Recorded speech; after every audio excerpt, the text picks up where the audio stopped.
మహబూబ్ నగర్ జిల్లా కోడూరులోని కేజీబీవీ పాఠశాల ఎదుట విద్యార్థులు ధర్నాకు దిగారు.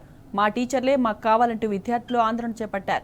19 రోజులుగా మా ఉపాధ్యాయులు చేస్తున్న సమ్మె కారణంగా సిలబస్ మధ్యలోనే ఆగిపోయిందని ఆవేదన వ్యక్తం చేశారు. సిలబస్ పూర్తి చేయడానికి కొత్త ఉపాధ్యాయులు వచ్చినప్పటికీ వారు చెప్పే పాఠాలు తమకు అర్థం కావడం లేదంటూ విద్యార్థులు గేటు ముందు కూర్చొని నిరసన వ్యక్తం చేశారు. ప్రభుత్వం వెంటనే స్పందించి మా టీచర్లే పాఠాలు బోధించేలా చర్యలు తీసుకోవాలని డిమాండ్ చేశారు.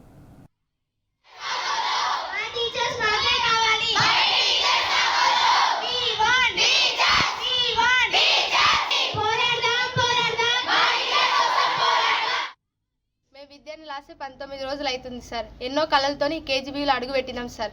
ఈ కేజీబీలో విద్య ఉంది, సెక్యూరిటీ ఉంది, అన్ని ఎన్నో గొప్ప ఆశలు పెట్టుకొని మేము మా గోల్కి మేము రీచ్ అవుతామన్న ఆశతోటి ఈ కేజీబీలోకి వచ్చినాం సార్. ఇప్పుడు మాకు ఆ విద్యనే దూరం అవుతుంది సార్.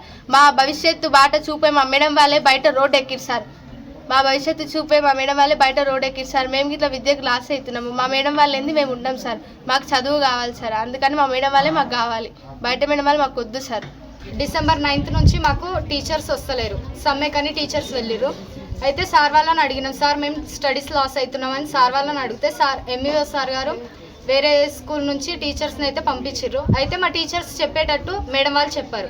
మేడం వాళ్ళు చెప్పేది మాకు అర్థం కాదు. అయితే దానికి మేము మా టీచర్స్ కావాలని మేము పోరాడుతున్నాం. అయితే ఇప్పుడు వచ్చిన టీచర్స్ వాళ్ళు ఏం చేస్తారంటే వాళ్ళ వేళ వాళ్ళు చెప్పుకుంటూ వెళ్ళిపోతారు. కానీ మాకు అది అర్థం కాదు. అయితే మా టీచర్స్ ఏం చేస్తారంటే చదవని వాళ్ళ మీద ఎక్కువ ఫోకస్ చేసి వాళ్ళు బాగా చదివేటట్టు కనీసం పాస్ అయ్యేటట్టు చేస్తారు. ఇప్పుడు మా టీచర్సే లేరు. అట్లాంటిది వాళ్ళు పాస్ అవుతారా ఫెయిల్ అవుతారా అని ఎవరికి తెలియదు. ఇప్పుడు మాకు ఏం కావాలంటే మా టీచర్స్ మాకు కావాలి. ప్రభుత్వం దిగి రావాలి. మా టీచర్స్కి శాలరీ పెంచి మా టీచర్స్ని మాకు రిటర్న్ పంపిస్తే మేము మా స్టడీస్ మేము కొనసాగి